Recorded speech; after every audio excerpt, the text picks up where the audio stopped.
Welcome guys. Karkele IAS academy में आपका स्वागत है। तो आज हम देखने वाले हैं टाइम मैनेजमेंट इन एक्चुअल एग्जामिनेशन। क्योंकि आप कितनी भी पढ़ाई कर लीजिए, सबसे इम्पोर्टेंट है आप शांत माइंड से सब क्वेश्चन प्रॉपरली सॉल्व करके आए। यही सक्सेस का रीज़न है। अगर मान लीजिए सक्सेस और फेल्यूर में कोई अंतर है तो यही अंतर है। क्योंकि मैंने आज तक 4 प्रीलिम क्लियर की है, तो मैंने एक चीज़ हमेशा नोटिस की है कि कुछ कुछ बच्चों की पढ़ाई इतनी स्ट्रांग होती है, बहुत स्ट्रांग होती है, पर वो एग्ज़ाम में पैनिक कर जाते हैं, टाइम मैनेजमेंट में चूक हो जाती है और 3-4 मार्क का इधर उधर हो जाता है। तो 3-4 मार्क में मतलब पूरा रिजल्ट ही है। तो चलिए देख लेते हैं। तो मेथड नंबर 1, सॉल्व करने की पहली मेथड क्या होती है कि इमीडिएटली सर्कल कर लेते हैं लोग। मान लीजिए पहला क्वेश्चन पढ़ लिया, इसका आंसर ड्रॉ आउट किया, तुरंत सर्कल मार्क कर दिया। तो ये मेथड है, पहली मेथड। तो आप दूसरा पढ़ेंगे, दूसरे में तुरंत मार्क करते चलेंगे, तीसरा पढ़ेंगे, तीसरे में मार्क करते चलेंगे, चौथे में फिर मार्क करते चलेंगे। ठीक, आप ऐसे मार्क करते चलेंगे तुरंत। तो ये मेथड का फायदा क्या है? पहली चीज, ये जीरो रिस्क है। मतलब आप कोई रिस्क नहीं ले रहे हो। मान लीजिए कोई पॉजिटिव ऑफ टाइम से कुछ सर्कल करने रह गए, मान लीजिए क्वेश्चन सॉल्व किए, पर मान लीजिए आपने 8 क्वेश्चन सॉल्व किए और एग्जामिनर आके पेपर तुरंत लेके चला गया, तो आपका यह लॉस है। इस सिस्टम में मेथड 1 में लॉस नहीं है। मान लीजिए आप तुरंत मार्क कर रहे। और दूसरा फायदा क्या है इसमें? दूसरा एडवांटेज ये है कि मान लीजिए आप यहाँ पूरे 8 क्वेश्चन सॉल्व किए, ठीक, 8 क्वेश्चन के सर्कल भर रहे, ठीक, एक क्वेश्चन का आपने ये 1 नंबर क्वेश्चन का 2 नंबर क्वेश्चन में सर्कल कर दिया और ऐसे सीक्वेंस से चलते गए, तो आपके टोटल 8 क्वेश्चन के सर्कल रॉन्ग मार्क हो जाएंगे।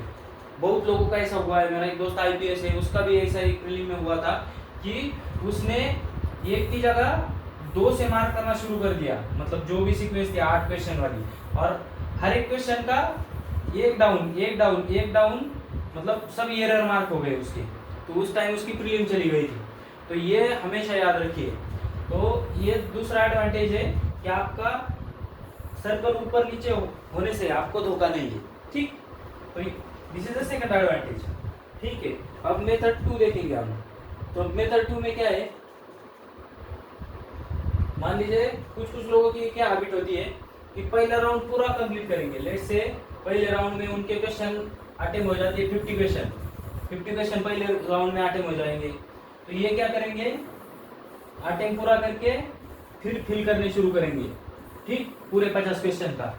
अब इसमें एक अच्छा बात क्या है कि इसका पॉजिटिव एक है कि इनिशियल जो आपकी एनर्जी होगी आप वो यूटिलाइज करेंगे।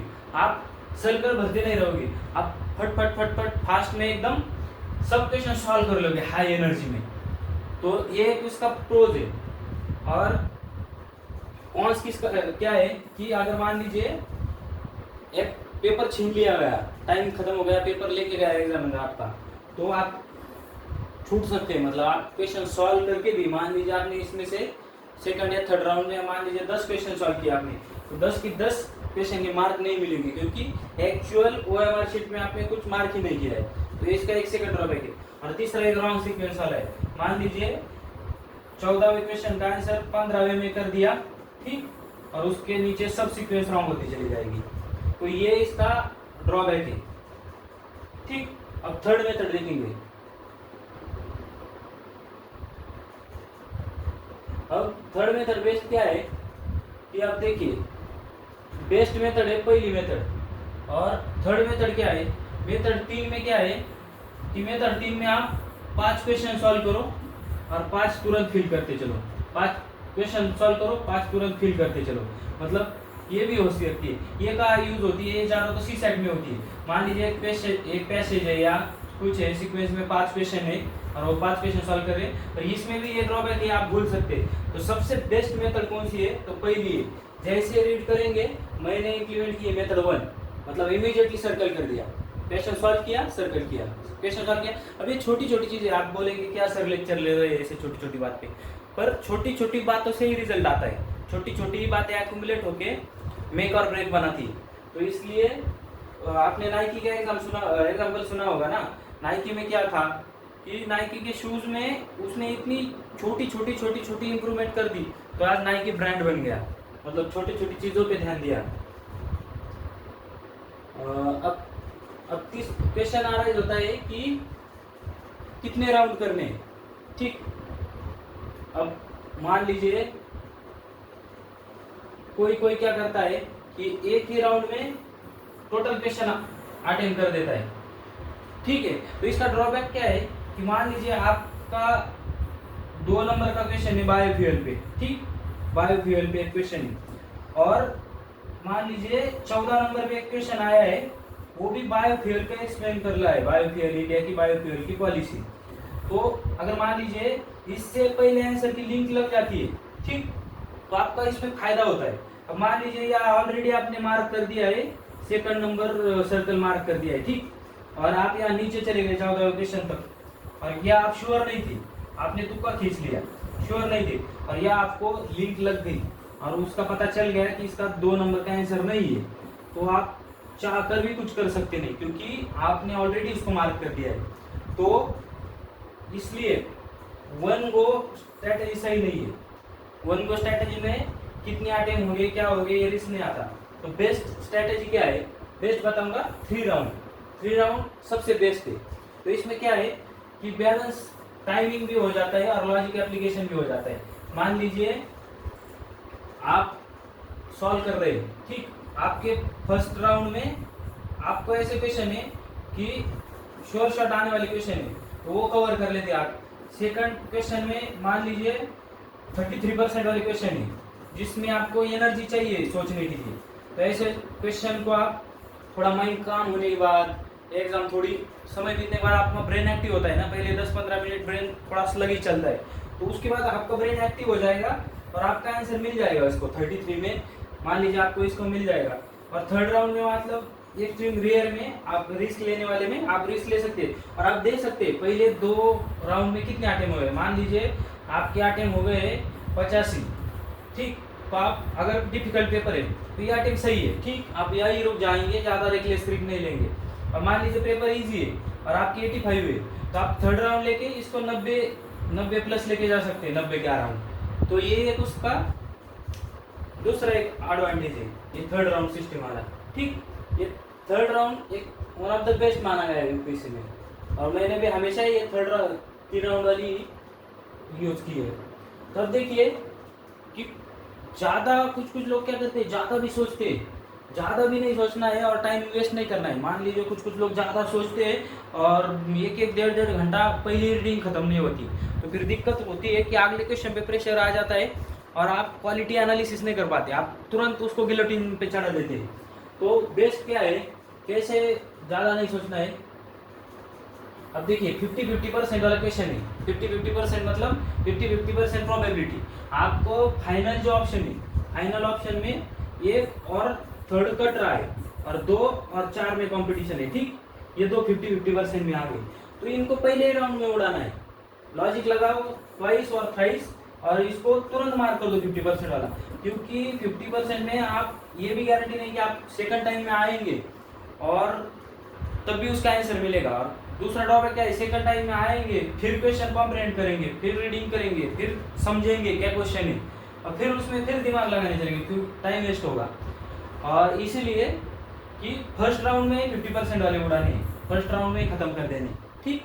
अब सेकंड राउंड में क्या है, 33% वाले सेकंड राउंड में ले लेंगे कि मान लीजिए आपका एक ऑप्शन तो एलिमिनेट हो रहा है, ठीक, और सेकंड, थर्ड और फोर्थ ये आखिरी वाले 3 ऑप्शन, मतलब मैं ऊपर वाले नहीं बोल रहा हूँ, जो आखिरी में OMR में भरने वाले, तो उसमें 3 में कंफ्यूजन है, तो इसको सेकंड राउंड में छोड़ दीजिए, ठीक। और जो 25% पे मतलब थर्ड राउंड में क्या है कि ऐसे बचेंगे कि 4 में से कोई नहीं आ रहा है आपको, ठीक, पर आपकी गट फीलिंग कुछ बोल रही है इस क्वेश्चन के बारे में, ये गट फीलिंग वाले क्वेश्चन, मतलब अपना थर्ड राउंड गट फीलिंग। और ये राउंड हमारा क्या है कि जब कोई हमें नेसेसिटी पड़े तभी अटेम्प्ट करेंगे थर्ड राउंड वाला, नहीं तो अटेम्प्ट ही नहीं करेंगे। तो मान लीजिए अमुक बुक पे आया, कृष्ण देवराया पे आया, अगर मान लीजिए आपको कुछ पता ही नहीं उनके बारे में, तो ये लिटरेचर दी है, ये बुक लिखा है कृष्णदेव राय ने, आपको पता नहीं, तो आप इसको रखेंगे थर्ड राउंड पे। और थर्ड राउंड पे भी आप इसको गट फीलिंग कुछ बोल रही है आपकी कि ये किया है, तो उसी केस में लेंगे। और एक्सट्रीम नेसेसिटी मतलब आपका अटेम्प्ट कम हुआ है, इसी सिचुएशन में लेंगे। तो इस स्ट्रेटेजी से आपका पेपर जल्दी खत्म होगा। तो कैसे खत्म होगा, अभी देखिए, अब देखिए पहला राउंड में आप कितने अटेम्प्ट करेंगे। पहले राउंड में आप अटेम्प्ट करेंगे, मान लीजिए पहले राउंड में आप अटेम्प्ट करेंगे 50 के आसपास क्वेश्चन, ठीक, 50 अटेम्प्ट हो गया। सेकंड राउंड में आप कितने अटेम्प्ट करेंगे, 33 वाले मान लीजिए 1520 क्वेश्चन अटेम्प्ट करेंगे, 15 से 20, ठीक। मतलब आपका टोटल कुल मिला के 75 से 80 क्वेश्चन अटेम्प्ट हो जाएंगे, ठीक, 2 राउंड में। अब क्वेश्चन बचे थर्ड राउंड में मान लग रहा है आपको पेपर बहुत ही ईजी है, मिनट ज़्यादा लगेगा और आपको भी ज़्यादा गट फीलिंग आ रही है इसमें। और दूसरा एक कैच, आपके अगर अटेम्प्ट 3+ हो गए, 3+ अटेम्प्ट हो गए आपके यूपीएससी के, मतलब ये चौथा अटेम्प्ट है, तो आप ज़्यादा से ज़्यादा क्वेश्चन अटेम्प्ट करिए, 95 क्वेश्चन अटेम्प्ट करिए, क्योंकि आपका जो ये गट फीलिंग होगी ना, वो इमोशन पे नहीं होगी, आपकी ये गट फीलिंग लॉजिक पे होगी। आपके पास लॉजिक होगा क्योंकि आपकी पढ़ाई होगी, और आपका ये लॉजिक इन्फॉर्म लॉजिक होगा, इंफॉर्मेशन बेस्ड लॉजिक होगा, इमोशन बेस्ड लॉजिक नहीं होगा। तो इसलिए जिनका 3+ अटेम्प्ट है, तो तीसरा या चौथा अटेम्प्ट आगे, तो आप थर्ड राउंड ले सकते हैं और इसमें आप 10 से 15 क्वेश्चन ले सकते हैं, तो 90-95 तक जा सकते हैं आप। मतलब अगर पेपर बहुत ही ईजी है, तो अगर डिफिकल्ट है तो इसको 5+ करके 85 टू 90 के बीच में रह सकते हैं आप, ठीक, पेपर डिफिकल्टी के हिसाब से। तो ये टाइम की ट्रिक है कि कितना सोचना है, ज़्यादा भी नहीं सोचना है कि डिसीजन पैरालिसिस ही हो जाए और आप कुछ ले ही ना सके डिसीजन। और अब टाइम स्लॉट जो मैं एग्जाम में प्रेफर करता था, तो इन मेरी स्ट्रैटेजी, हर किसी की स्ट्रैटेजी अलग हो सकती है, पर दिमाग लगा के स्ट्रैटेजी डिवाइस करिए, जो आपने टेस्ट सीरीज में अभी तक किया है, आपको जो काम आया है वही फॉलो करिए। और मैं जो बता रहा हूँ लेक्चर, जो आपको लगे कि ये यूजफुल है वही यूज करिए, बाकी छोड़ दीजिए। ऐसा कि ऐसा आपको इसमें मान लीजिए सभी पॉइंट यूज नहीं होंगे, हार्डली आपको 1-2 पॉइंट इस पूरे लेक्चर में यूजफुल रहेंगे, और वही मान लीजिए 2 मार्क का भी डिप्रेस कर दिया तो मुझे सेटिस्फेक्शन मिलेगा कि मैंने ये टाइम देने का कुछ स्टूडेंट पे फायदा हो गया, ठीक। अब टाइम स्लॉट देना है। अब टाइम स्लॉट कैसे, कि मैं देता था पहली रीडिंग में 1-1.25 घंटा, मतलब 1.25 घंटे में मैं ऑलमोस्ट पूरा पेपर रीड करता था, और उसमें से 50 के आसपास अराउंड 50 क्वेश्चन मेरे सॉल्व हो जाते थे। मतलब जो 50% कन्फ्यूजन वाले, मान लीजिए 50%, ठीक है, कुछ 100% आएंगे आपको, कुछ 50%, जैसे ऐसे कुल मिला के क्वेश्चन 50 अटेम्प्ट करेंगे आप, ठीक है, 50 तक अटेम्प्ट हो जाएगा। ये रफली है, वेरी भी हो सकता है डिफिकल्टी के लेवल के। तो अगर मान लीजिए पेपर बहुत ही डिफिकल्ट है, वो 45 भी हो सकता है, ठीक। तो रफली 50 क्वेश्चन, ठीक। सेकंड राउंड में क्या करना है, 30 मिनट का राउंड लेना है। ऑलरेडी आपने एक बार पेपर रीड कर लिया है, इसमें ज़्यादा एनर्जी जाएगी नहीं, और आपको सिलेक्टिव क्वेश्चन पे जाना है जो आपने मार्क नहीं किए या, ठीक। तो आप 50% वाले, अब मान लीजिए ये इसका भी एक तरीका है कि आप 50% वाले मार्क कैसे करेंगे, बाद में आएंगे, तो आपको कैसे पता चलेगा कि ये सेकंड राउंड 33 मतलब 1/3% वाला है, 1/3 प्रोबेबिलिटी वाला है। तो इसमें क्या करेंगे आप एक डिवाइस करिए, स्टार मार्क करिए 1/3 वाले का, आप अपने हिसाब से करिए, ऐसी या ऐसी स्टार क्वेश्चन पे आगे ही चलाइए कि आपको बाद में याद रहे कि हाँ ये क्वेश्चन हमारा 1/3 पे आ रहा था, ठीक है। और जो हमारा कुछ भी नहीं पता था, तो उसमें सर्कल या कुछ अपने हिसाब से आप लाइन करते चलिए, ठीक। तो ये अच्छा होगा कि आप तुरंत लोकेट कर पाएंगे, हाँ 12वां क्वेश्चन या 46वां क्वेश्चन हमारा 1/3 पे, क्योंकि उसके आगे हमने स्टार कर दिए, ठीक। ऐसे ही फर्स्ट राउंड में स्टार करते चलो जो 1/3 पे जो आपको बाद में लेना है, तो तुरंत लोकेट हो जाएगा, टाइम वेस्ट नहीं होगा। तो ये सेकंड राउंड हमने 30 मिनट का ले लिया, ठीक। अब उसके बाद हमारा थर्ड राउंड बचा, मान लीजिए 1.25 घंटे हो गए, 1 घंटा 45 मिनट हो गए, और आपने राउंड करते करते समय सर्कल भी भर दिए, मतलब मान लीजिए आपने 70-75 क्वेश्चन के सर्कल भी भर दिए, आपके 2 राउंड कंप्लीट हो गए। आपका थोड़ा मेंटल सेटिस्फेक्शन रहेगा, हाँ ठीक है 75 क्वेश्चन के मैंने सर्कल भी भर दिए, सब हो गए। अब थर्ड राउंड जो आपका गट फीलिंग वाला राउंड था, गट फीलिंग या लॉजिक वाला राउंड था, और फिर क्वालिटी डिफिकल्टी की साइज 15 मिनट टाइम अलॉट कर सकते हैं आप इसमें, और 15 मिनट में 5 से 10 क्वेश्चन आप इसमें अटेंड कर सकते हैं लॉजिक लगा के, जिसमें शांत माइंड की ज़रूरत है, ज़्यादा सोचने की ज़रूरत है, तो इसमें लॉजिक लग जाएगा। तो ऐसे डिवाइस करिए और स्ट्रिक्टली इसको अडेयर करिए, मतलब स्पीड बढ़ाते चलिए। ये 15 मिनट है ना, 5 मिनट का प्लस माइनस होगा, वो कर चल सकता है, मतलब 1:15 या ये 20 हो गया या 1:10 हो गया, चल जाएगा, पर अप्रोक्सीमेटली इसी रेंज में चलिए, तो आपका अगले राउंड पे प्रेशर नहीं आएगा, टाइम क्रंच। ठीक, तो 1.25 घंटा 30 मिनट 15 मिनट, ये याद रखिए। अब दूसरी चीज कि अब आपने बहुत टेस्ट दिए होंगे, मतलब वेरियस इंस्टीट्यूशन के आपने टेस्ट दिए होंगे, पर ये कि याद रखिए यूपीएससी है, कोई इंस्टीट्यूशन आज तक यूपीएससी की बराबरी नहीं कर पाया। मेरा भी इंस्टीट्यूट पर मैं बोल रहा हूँ, क्योंकि यूपीएससी का पेपर निकालने का तरीका बहुत ही यूनिक है, आपको एक्सेप्ट करने पड़ेगा यूपीएससी बॉस है। ठीक, तो इसी हिसाब से एक्चुअल पेपर लेंदी होता है। एक्चुअल टेस्ट जो हम टेस्ट देते हैं, टेस्ट सीरीज लेंदी नहीं होती, तुरंत छोटे छोटे ऑप्शन होते हैं, क्वेश्चन भी मान लीजिए 1.5 लाइन का क्वेश्चन होता है एक्चुअल टेस्ट में, और वो भी टेस्ट आधी बढ़ चुकी होती है, और उसमें 1.5 लाइन का क्वेश्चन होता है। यूपीएससी के क्वेश्चन 3.5-4 लाइन तक खत्म होते हैं, कुछ तो 6 लाइन तक ऐसे स्टेटमेंट, जो इंटरनेट ऑफ थिंग पे क्वेश्चन था, तो इतना क्वेश्चन भर दिया था, 8-10 लाइन का क्वेश्चन था, तो आपको ये पढ़ने में टाइम जाएगा। तो ये याद रखिए, एक्चुअल पेपर लेंदी है, टेस्ट के हिसाब से इसको जज मत करिए, इसको कंपेयर मत करिए। याद रखिए टाइम ज़्यादा लगने वाला है, आप ज़्यादा एक्स्ट्रा एक्स फैक्टर दिमाग में लेके चलिए। ठीक,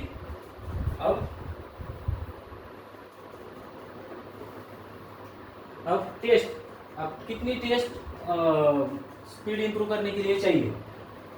अब इसमें है ना, कुछ लोगों का ये मानना होता है हर दिन एक टेस्ट सॉल्व करो। अब मान लीजिए हर दिन एक टेस्ट सॉल्व करेंगे तो टाइम ही कितना बचेगा, आधा दिन, मान लीजिए 2 घंटे टेस्ट सॉल्व करने में, टेस्ट को तैयार करने से मतलब अटेम्प्ट करने से पहले आधा घंटा, बाद में आधा घंटा, मतलब 3 घंटे तो टेस्ट के गए, बाद में एनालिसिस 3 घंटे 4 घंटे, तो 6-7 घंटे एक दिन में अफोर्ड ही नहीं कर सकते। तो पर डे टेस्ट करने की कोई ज़रूरत नहीं थी, और नहीं की भी तो कोई रिग्रेट नहीं, कोई नहीं करता, मैंने भी नहीं की थी, मैं बहुत प्रॉपर, हम मेरे पोस्ट होल्डर दोस्त थे, किसी ने नहीं किए और करने की ज़रूरत भी नहीं। आपको 5-6 फुल लेंथ टेस्ट सॉल्व किए ना, बस बहुत हो गया, 5-6 फुल लेंथ किए, और अगर मान लीजिए किसी को 5-10 क्वेश्चन डेली अटेंड कर रहे हैं, ये भी सही हैबिट है, मतलब अगर किए नहीं किए तो ठीक है, तो ये हैबिट क्या कर देगी कि ब्रेन को ट्रेन कर देगी हमेशा सोचने के लिए कि कैसे आंसर निकाला जाए। तो ठीक है, तो 5-6 अगर आपने टेस्ट सॉल्व किए बहुत है। और अब सी साइड में देखिए लोग कैजुअली लेते हैं। अब मैंने अभी रिजल्ट देखा 2024 का रिजल्ट, प्री का मार्क डिक्लेयर हुए ना, उसमें देखा कि एक बंदे को 121 मार्क है, 121 मार्क, मतलब मेरे पहचान का ही है, स्टूडेंट है अपना, 121 मार्क है, और इसमें सिर्फ 54 मार्क है सी सेट में। तो क्या ही करें, मतलब सी सेट बहुत ही इम्पोर्टेंट, मतलब माइंडफुल लेना है, केयरलेस नहीं रखना है, ज़्यादा हाइपर भी नहीं होना है, पर प्रॉपर सॉल्व करना है, लास्ट मिनट तक सॉल्व करना है, ज़्यादा सॉल्व करना है। ऐसा नहीं याद रखना हाँ मुझे इतने क्वेश्चन छोड़ने हैं और मैं इतने सॉल्व करूँगा बाकी रिलैक्स रहूँगा, नहीं। यूपीएससी है, कॉम्प्रिहेंशन में कुछ भी आंसर निकल सकता है, तो ये हमेशा दिमाग में रखना है कि कॉम्प्रिहेंशन में कोई गारंटी नहीं दे सकता। ठीक, तो क्या करना है कि जो आपका स्ट्रेंथ एरिया है वो फर्स्ट करना है। अब मेरा स्ट्रेंथ एरिया क्या था, मेरा स्ट्रेंथ एरिया कॉम्प्रिहेंशन में मेरी ज़्यादा एक्यूरेसी थी, मतलब ऐसा नहीं कि मेरी कॉन्ट्रिंग में नहीं थी, पर कॉम्प्रिहेंशन मेरा जल्दी और ज़्यादा एक्यूरेसी में आता था। तो मैं कॉम्प्रिहेंशन के क्वेश्चन पहले अटेम्प्ट कर देता था, और उसके बाद मैं रीजनिंग लेता था, और उसके बाद थर्ड में क्वांट लेता था मैं। ठीक, थर्ड में क्वांट, हर किसी की सीक्वेंस अलग होगी। मान लीजिए आपका किसी का क्वांट रीजनिंग में ज़्यादा कॉन्फिडेंस है, मतलब जो टेस्ट सॉल्व किए, प्रैक्टिस किए, तो आप क्वांट रीजनिंग ले लो पहले और बाद में कॉम्प्रिहेंशन ले लो। ठीक, पर कॉम्प्रिहेंशन पहले लेना फायदे की चीज़ क्यों है, क्योंकि मेंटल माइंड से हम सॉल्व करते हैं। मान लीजिए हम ये नहीं सोचते कि यार 5 ही मिनट रह गए, 10 ही मिनट रह गए, अब कैसे सॉल्व करूँ। जो हरीड में पैसेज रीड करते हैं ना, उसका आंसर नहीं आता। हरीनेस में हम प्रेजेंट में और फ्यूचर में रहते हैं, मतलब क्वेश्चन रीड करते हैं प्रेजेंट में और फ्यूचर, अब क्या होगा, इतना टाइम बचा, मतलब टूट गई, लिंक टूट गई आपकी पैसेज पढ़ते समय, कॉन्सेंट्रेशन ब्रेक होता है। तो इसलिए कॉम्प्रिहेंशन शुरू में लिए तो काम माइंड से आदमी सोचता है, टाइम के बारे में सोचता नहीं ज़्यादा। ठीक, अब प्रीवियस ईयर पेपर कॉम्प्रिहेंशन के सॉल्व किए ना, बहुत ही, मतलब मान लीजिए प्रीवियस ईयर में 1-2 भी पेपर सॉल्व किए, पूरे सॉल्व किए, आप अगर टाइम परमिट करें तो मेरा एडवाइस तो पूरे सॉल्व किया तो दैट इज इनफ। और मैं पहले 10-15 मिनट कॉम्प्रिहेंशन करता था, ठीक, 10-15 मिनट, और उसमें ज़्यादा एक्यूरेसी रहती है। बचे हुए 45 मिनट्स में ये क्वांटिटी और रीजनिंग करता था, ठीक। अब पैसेज में 9 राउंड इन पैसेज करना है, फिनिश 1 पैसेज एट 1 गो, मतलब आप एक पैसेज पे रहेंगे और फिर जाएंगे और फिर बाद में आएंगे, तो पूरा पैसेज अगेन पढ़ना पड़ेगा और उसकी लिंक भी टूटी होगी।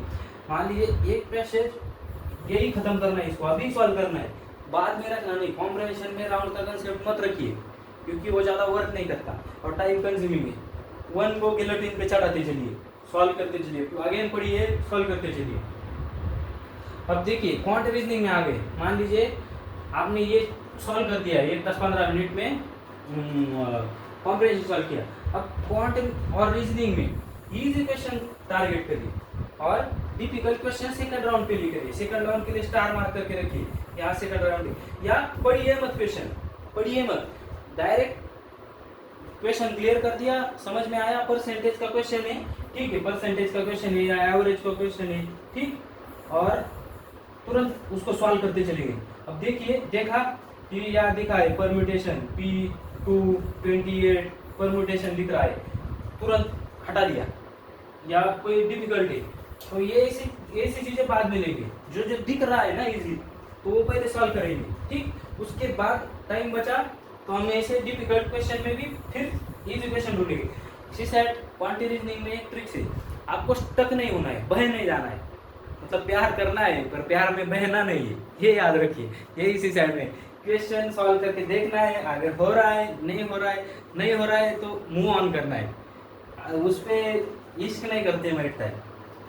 क्वांटिटी और रीजनिंग इश्क करने वाला क्वेश्चन नहीं है, ठीक, तो ऐसे सॉल्व करने हैं। और अब इसी के लिए आपको एग्ज़ाम के लिए बेस्ट लक। ये जो भी लेक्चर में है 2 बार पढ़िए या 1.5 के स्पीड पे पढ़िए, 2 बार देखिए क्या क्या आपको समझ आ रहा है, क्या इम्प्लीमेंट कर सकते हैं, ये ध्यान से सोचिए और इम्प्लीमेंट करिए। आपकी पढ़ाई अच्छी हुई है। All the best for examination, bye.